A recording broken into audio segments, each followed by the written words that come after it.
हिंदुस्तान ही नहीं बल्कि दुनिया की सबसे बड़ी सांप्रदायिक पार्टी है कांग्रेस। और वो हिंदू मुसलमान को लड़ाती है ताकि देश का विकास ना हो।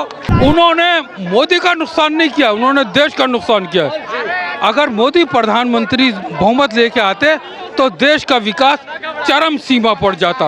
अब लोग हिंदू मुसलमान सिख ईसाई मंदिर मस्जिद भूल गए, केवल एक नारा है मोदी का विकास, और विकास के साथ पूरा भारत जो है मोदी के साथ एकजुट हो गया। हाथ चले नहीं क्योंकि ये खूनी पंजा था, इसके ऊपर हिंदू मुसलमान का खून लगा हुआ है कांग्रेस के हाथ के ऊपर, कांग्रेस के पंजे के ऊपर, जिसने पाकिस्तान बनवाए, देश के टुकड़े कराए।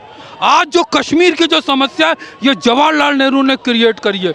मैं तो कहूँगा मोदी का एम से मतलब होता है मॉडर्न, और मोदी का ओ से मतलब होता है ओवरसीज, और मोदी का डी से मतलब होता है डेवलपमेंट, और आई से मोदी का मतलब होता है India. Modern overseas development of India is Modi. Bharat के प्रधानमंत्री खड़े हुए, उन्होंने कहा one earth one family one future, एक धरती एक परिवार एक भविष्य। और प्रधानमंत्री ने सबसे बड़ी बात जो कही, जो पूरी दुनिया समर्थन कर रही है, balance development of all the continent and all the nation. चाचा क्या शुभ नाम है आपका? मेरा नाम अलमदार अब्बास है। अब्बास जी कहाँ से हैं आप? मैं अलीगढ़ से हूँ। अलीगढ़ से। तो कैसे आना हुआ दिल्ली आपका? मैं दिल्ली आते ही रहता हूँ, और मैं सबसे इस वक्त में बात कहना चाहता हूँ कि नरेंद्र मोदी तीसरी बार प्रधानमंत्री बने, हम इनको हार्दिक बधाई देते हैं। लेकिन आप प्रधानमंत्री बनने के साथ साथ आपकी तीसरी बारी में वो आपकी जिम्मेदारी भी जो पहली और दूसरी बारी में थी उससे ज़्यादा बढ़ गई हैं। आज ज़रूरत इस बात की है कि आप जो अपने जो सहयोगी दल हैं इनको आप जो साथ लेके चल रहे हैं, तो ये वो कोई भी राजनीतिक दल किसी भी कुर्सी को अपनी प्रतिष्ठा ना बनाए। देश में एकता शांति सद्भावना प्रेम होना चाहिए। जो प्रधानमंत्री कहते हैं मेरे 4 पहियों की गाड़ी है, और वो कहते हैं सबका साथ सबका विकास सबका विश्वास सबका प्रयास, और भारत जो है पूरी टीम इंडिया है। तो इस पूरी टीम इंडिया को प्रधानमंत्री को ये चाहिए कि 2024 और 25 का जो भारत सरकार का बजट आ रहा है, इस सरकार का, जिसकी वो निर्मला सीतारमण ने जाते ही मीटिंग भी ली अपने अधिकारियों की, तो मैं कहूँगा कि इस बजट में आप ऐसा बजट बनाइए जिसमें सबके लिए सब कुछ हो और सभी के लिए कुछ ना कुछ हो। खान साहब एक बात हमको आप समझाइए, पिछली 2 मरतबा सरकार चली, अब तीसरी मरतबा उनको मौका दिया जनता ने, आप कितने संतुष्ट हैं 2 मरतबा की सरकार से पहले की? देखिए, जहाँ तक मेरे संतुष्टि की बात है, मैं तो कहूँगा मोदी का एम से मतलब होता है मॉडर्न, और मोदी का ओ से मतलब होता है ओवरसीज, और मोदी का डी से मतलब होता है डेवलपमेंट, और आई से मोदी का मतलब होता है India. Modern overseas development of India is Modi. It means Modi is globalisation और ग्लोबलाइजेशन इज मोदी। और आज हिंदुस्तान ही नहीं बल्कि दुनिया को अगर कोई नेता रूपरेखा और दिशा दे सकता है तो वो नरेंद्र मोदी हैं, जिन्होंने अभी आज भारत का विकास अमेरिका ऑस्ट्रेलिया यूरोप से तेज हो रहा है। क्या बात कर रहे हैं? बिल्कुल। और अभी ग्रुप 20 में भारत के प्रधानमंत्री ने अमेरिका के राष्ट्रपति को पटक दिया। ये पहला वाकया है कि अमेरिका का राष्ट्रपति भारत से चित होकर गया है। कैसे?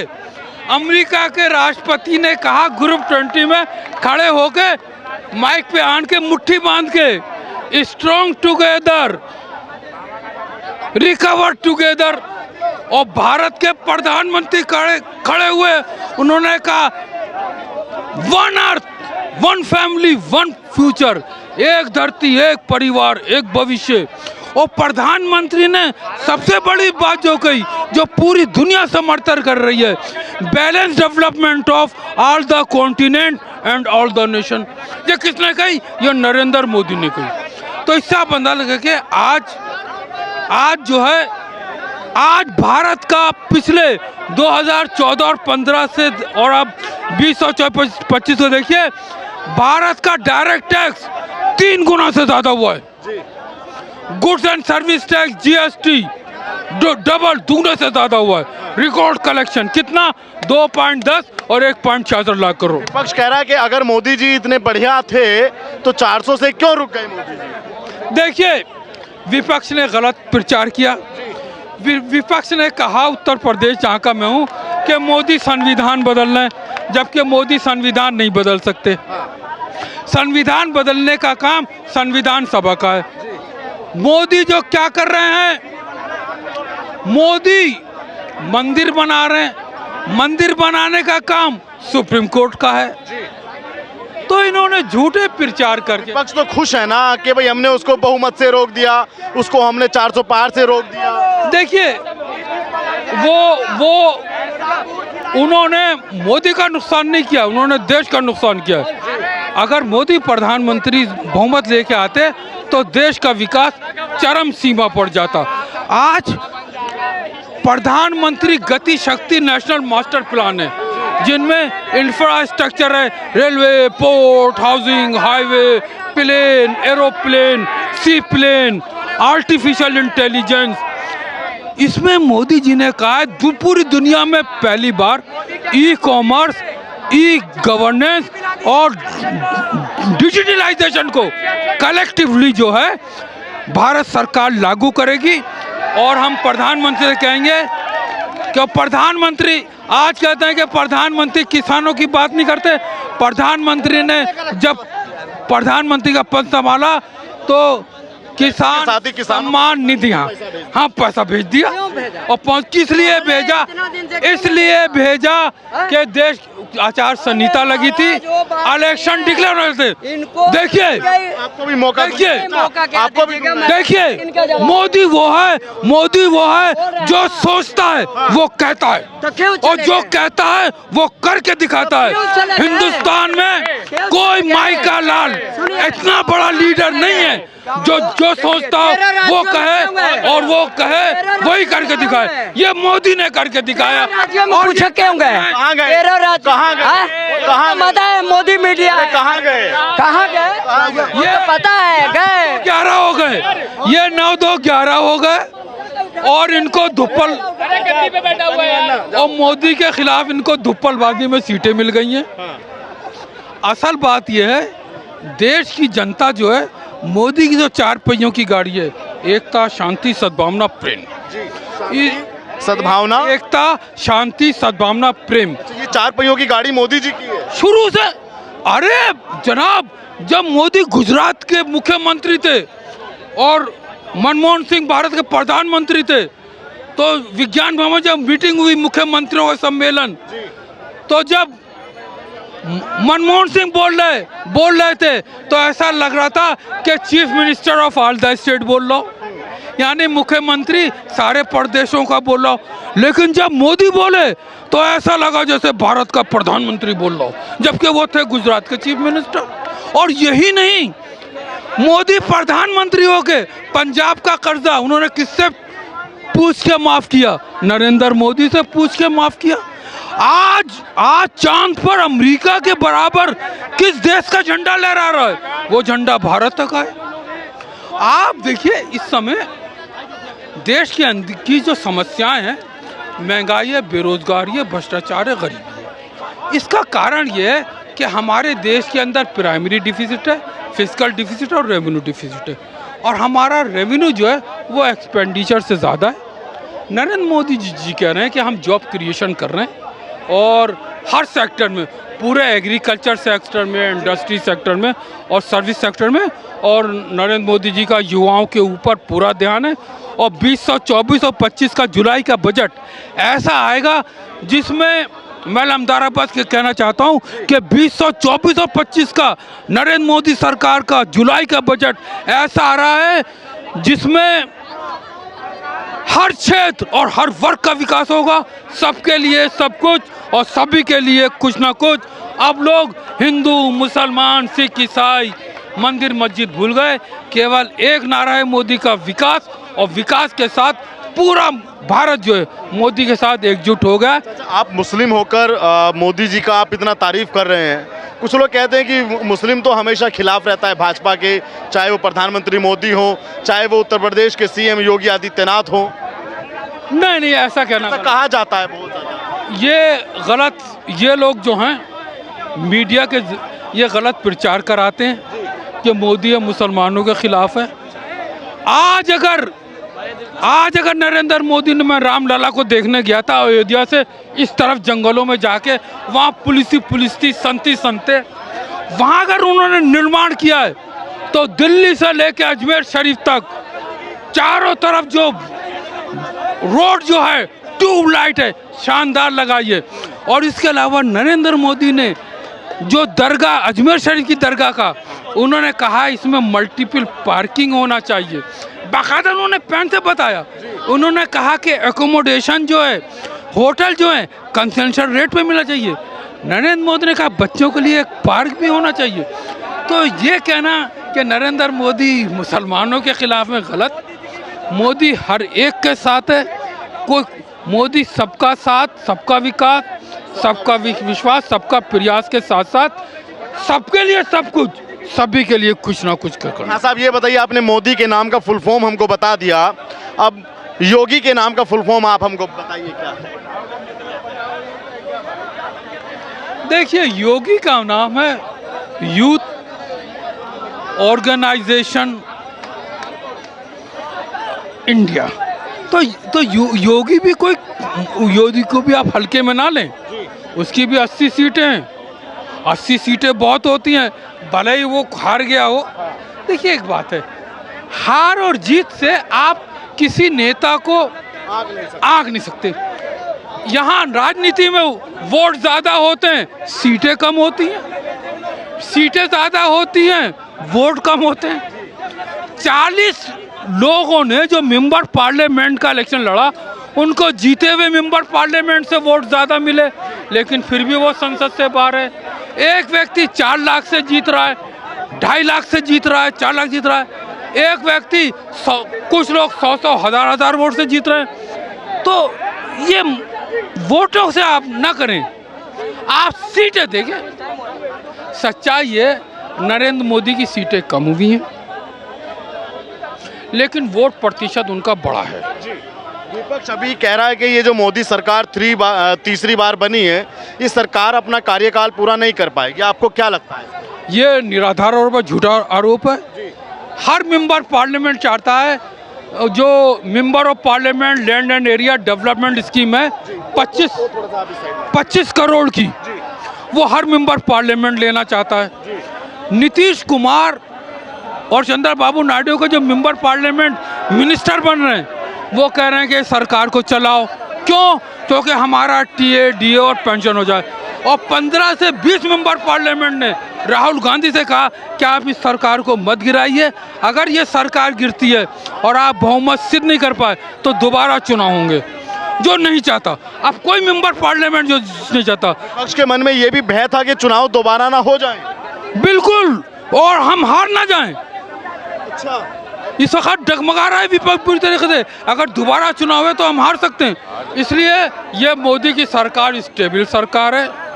मोदी आज लोहे से ज़्यादा मजबूत है और शेर से ज़्यादा बहादुर है। मोदी की सरकार पूरे 5 साल चलेगी, कोई हिला नहीं पाएगा कभी भी। और मोदी ने पूरा सेटअप बना रखा है। और राहुल गांधी, मनमोहन सिंह तो खुद ही नरेंद्र मोदी को शाम में जाके वहाँ चाय भी पियाए, समोसा भी खाए और बर्फी भी खाई जाए। ये तुम्हारी कैसी राजनीति? और तुमने कहा चलते वक्त, राहुल गांधी ने कहा कि मैं आपको हर संभव सहयोग दूंगा। देखिए, विपक्ष कह रहा है कि मोदी जी का जो दबदबा था, वो दबदबा अब ढीला पड़ गया, उसकी चमक फीकी पड़ गई। नहीं, दबदबा नहीं बढ़ी है। देखिए, ये संसद जो है वो सामूहिक रूप से चलती है और इसमें जितने पक्ष, रूलिंग पार्टी की हुकूमत जिम्मेदारी है, उतनी विपक्ष की भी है। कानून बनाने के लिए 362 लोकसभा के मेंबर पार्लियामेंट की जरूरत होती है, 161 राज्यसभा की। तो हम भारत की संसद को जोड़ तोड़ और आपसी सहमति से चलाते हैं। और नरेंद्र मोदी आपसी सहमति और से इस संसद को चलाएंगे। संसद पूरे 5 साल चलेगी। नरेंद्र मोदी पूरे 5 साल के प्रधानमंत्री हैं। ये जो कहा जा रहा है कि डगमगा रहे हैं, कुर्सी डिगर रही है, कोई इधर जा रहा है उधर जा रहा है, ये सब एक ड्रामेबाजी है। विपक्ष तो कह रहा है कि मोदी जी के पास में कुर्सियां ही नहीं बची, मोदी जी ने कुर्सियां दूसरे के घर से उधार ली हैं। नहीं देखिए, विपक्ष को हम बहुत बधाई देना चाहते हैं, लेकिन आज जो विपक्ष के जिन नेता ने बात कही, उनके पिताजी की अम्मी के पिताजी ने देश को तो वो भारत जोड़ो यात्रा करते हैं, जबकि उनके पिताजी की अम्मी के पिताजी ने भारत को तोड़ा, पाकिस्तान बनाया। पंडित जवाहरलाल नेहरू ने 1935 के संविधान से शपथ किससे ली? अंग्रेज माउंटबेटन से। भाजपा तो शपथ थी नहीं, जनसंघ थी, उसने अखंड भारत की सपोर्ट करी। और नाथूराम गोडसे ने गांधी को गोली इसलिए मारी कि नाथूराम गोडसे अखंड भारत चाहता था, और गांधी जी ने कहा था कि हिंदुस्तान टूटेगा नहीं, देश एक रहेगा और मेरी लास्ट पे पाकिस्तान बनेगा। लेकिन इन्होंने डिप्लोमेसी करके और नेहरू से के ऊपर छोड़ दिया, जिससे भारत टूट गया। आज ये किस भारत जोड़ो की याद करते हैं? गोल्डन टेम्पल अमृतसर के अंदर पुलिस किसने भेजी? इंदिरा गांधी ने, कांग्रेस ने। बाबरी मस्जिद का ताला लगा, सरकार किसकी थी? कांग्रेस की। ताला खुला, सरकार किसकी थी? कांग्रेस की। राम मंदिर का शिलान्यास हुआ, सरकार किसकी थी? कांग्रेस की। 1989 में राजीव गांधी ने चुनाव का प्रचार कहां से किया? रामलला के दर्शन करके। आप कहते हैं कि राम मंदिर नहीं बनना चाहिए? ये तो कांग्रेस हिंदुस्तानी नहीं बल्कि दुनिया की सबसे बड़ी सांप्रदायिक पार्टी है कांग्रेस, और वो हिंदू मुसलमान को लड़ाती है ताकि देश का विकास ना हो। और ये आरोप तो आज के समय में भाजपा पे लगता है, मोदी या योगी दोनों पे लगता है। नहीं, इस कांग्रेस का एजेंडा जो है वो मुस्लिम लीग का एजेंडा है, जिसने पाकिस्तान बनाया। और आज भी कश्मीर के ऊपर वो भाषा बोलते हैं जो पाकिस्तान का राष्ट्रपति बोलता है। आज भाई सहमत हो इनकी बात से? बात तो ठीक है इनकी। कांग्रेस सबसे बड़ी सांप्रदायिक पार्टी है भारत के अंदर। बिल्कुल साम्राज्य पार्टी है, हिंदू मुसलमान पे लड़ाती है। हम देखिए, देश की आज़ादी में हिंदू मुसलमान सिख ईसाई सब एक थे, सबने होकर देश की आज़ादी लड़ाई। आज जहां अयोध्या है वहां रामायण का कन्वेनर कौन है? एक मुसलमान है। आज जहां रामलला है वहां लंगर कौन चला रहा है? मुसलमान और सिख भी चला रहे हैं। कांग्रेस कहती है कि हिंदू मुसलमान में झगड़ा है, बिल्कुल नहीं झगड़ा है। हम आपसी सहमति चाहते हैं, एकता शांति सद्भावना प्रेम चाहते हैं। हम चाहते हैं भारत 2030 में दुनिया की पहली सबसे बड़ी शक्ति बने, और 2030 में दुनिया की तीसरी सबसे बड़ी शक्ति बने, और 2047 में पहली सबसे बड़ी शक्ति बने। जो कांग्रेस नहीं चाहती, वो चाहती है हमें कुर्सी मिल जाए। इनका पूरा झगड़ा देखिए, जवाहरलाल नेहरू जिंदगी भर प्रधानमंत्री, इंदिरा गांधी जिंदगी भर प्रधानमंत्री, 2-2.5 साल के लिए इमरजेंसी में बस हटी, और राजीव गांधी जिसको ABCD नहीं मालूम, जिसने भारत का संविधान नहीं पढ़ा, उसको प्रधानमंत्री बना दिया। राहुल गांधी 1985 में नीली शर्ट पहन के मॉडर्न स्कूल जाता था। मैं कांति देसाई के साथ जा रहा था, मैंने कहा यह प्रधानमंत्री का बेटा था। बोले अब इसके दिन लद गए, अब इनके परिवार का कोई प्रधानमंत्री बनेगा। एक तो यह है राहुल गांधी प्रधानमंत्री के कुर्सी पर बैठ नहीं सकता। ठीक चाचा, एक सेकंड भैया, ये कह रहे हैं कि कांग्रेस सबसे बड़ी सांप्रदायिक पार्टी है, मतलब कि वो हिंदू मुस्लिम के दंगे ज्यादा कराती है कांग्रेस। ये तो इनको ज्यादा पता होगा, हमारे इनकी ज्यादा है। आप सहमत हैं इस बात से कि नहीं? नहीं, मैं बिल्कुल सहमत नहीं हूँ। नहीं आप सहमत ना। कौन कराता है ऐसे ये राइट्स? ये तो सबको पता है यार, लेकिन अब जो है ना, पहले होते थे कि मुद्दों पे वोट डलता था, मुद्दों पे नहीं डल रहा। अब सिर्फ हिंदू मुसलमान पे वोट कर रहे हैं लोग। अच्छा। मुद्दे हैं ही नहीं, महंगाई, बेरोजगारी और बहुत से मुद्दे उन पे बात नहीं आपने होती। किस मुद्दे पे वोट डाला आपने? मैंने तो इसी मुद्दे पे डाला, महंगाई बेरोजगारी देश में कितनी बढ़ गई, आपको ही पता होगा। मतलब कि जो लोग कांग्रेस को वोट देंगे वो महंगाई मुद्दे पे देंगे, और जो लोग भाजपा को वोट देंगे और जो लोग भाजपा को वोट देंगे वो, किसी को भी दो लेकिन काम पे दो। आप मोदी, जो लोग भाजपा को वोट देंगे वो, अरे तो काम पे हिंदू मुसलमान पे दे रहे हैं भाई। अच्छा देश में वोट जो है, साहब आपने, मैं वैसे हकदार नहीं हूँ पूछने का, आपने किसको वोट दिया था? देखिए, हमने तो मोदी को वोट दिया, क्योंकि मोदी मुस्लिम कम्युनिटी से आते हैं, फिर भी आप कह रहे हैं कि मोदी नहीं, दिए काम के ऊपर। मोदी विकास का प्रतीक है। मैंने जैसे बताया कि मोदी जो है विकास का प्रतीक है।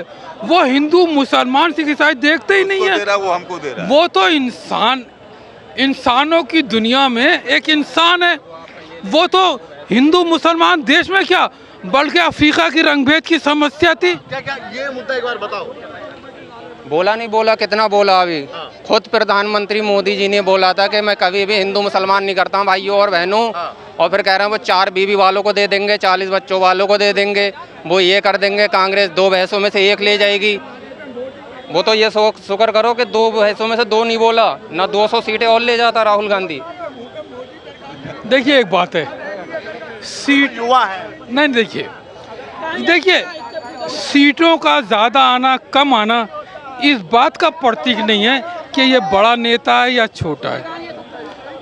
मैंने जैसा आपको कहा कि इसमें वोट ज़्यादा होते हैं, सीटें कम कह होती रहे हैं कि मोदी जी ने चुनाव के दौरान में एक भाषण दिया था कि अगर कांग्रेस की सरकार आएगी तो संपत्ति आपको बांट दी जाएगी, ये उस भाषण का जिक्र कर रहे हैं। देखिए मोदी जो कहते हैं और तोड़ मरोड़ के छापा जाता है। अच्छा, असल बात ये है कि जो मोदी ने सच्चाई बनाई है 2024 और 25 के बजट में, उसमें हर क्षेत्र और हर वर्ग का विकास है, सबके लिए सब कुछ है और सबके लिए सब कुछ ना कुछ है। और मोदी की नज़र युवाओं के ऊपर है, और मोदी ने ये भी चाहते हैं कि अगर मोदी एक तरफ राष्ट्रपति भवन को देखता है तो मोदी एक तरफ उसको भी देखता है जिसके पास खाने को रोटी नहीं है, पहनने को कपड़ा नहीं है, रहने को मकान नहीं है। और उन्होंने प्रधानमंत्री बनते ही